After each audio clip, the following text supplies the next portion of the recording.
We've previously discussed how to work around camera limitations, specifically when dealing with low light and high contrast situations. However, it is extremely important to be conscious of where your light is coming from in every shot you capture. The ideal location for your light source is a range starting from behind the cameraman to just before the light is directly over your subject. This provides ample lighting on the subject and scene without the light shining directly into the camera. As the light source moves from directly overhead to behind your subject, two things begin to happen. First, the light is no longer illuminating your subject on the side that we are filming, and therefore begins to cast shadows on their face.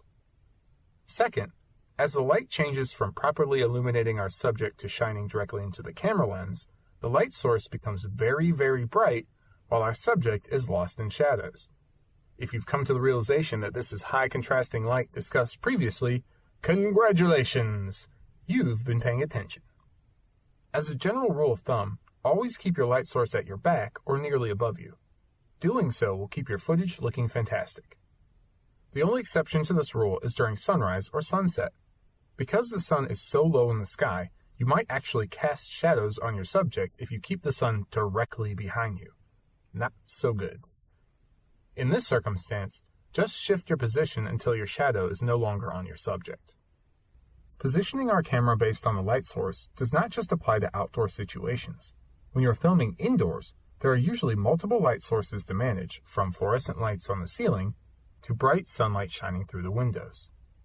Under these circumstances, the brightest light source will typically be the sunlight coming through the windows because it is so much brighter when compared to the ceiling lights.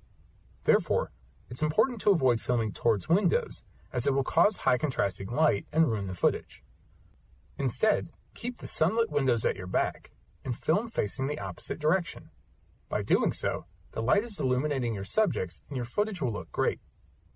By keeping your primary light source at your back or above you, you will ensure that your subjects remain well lit and avoid high contrasting light.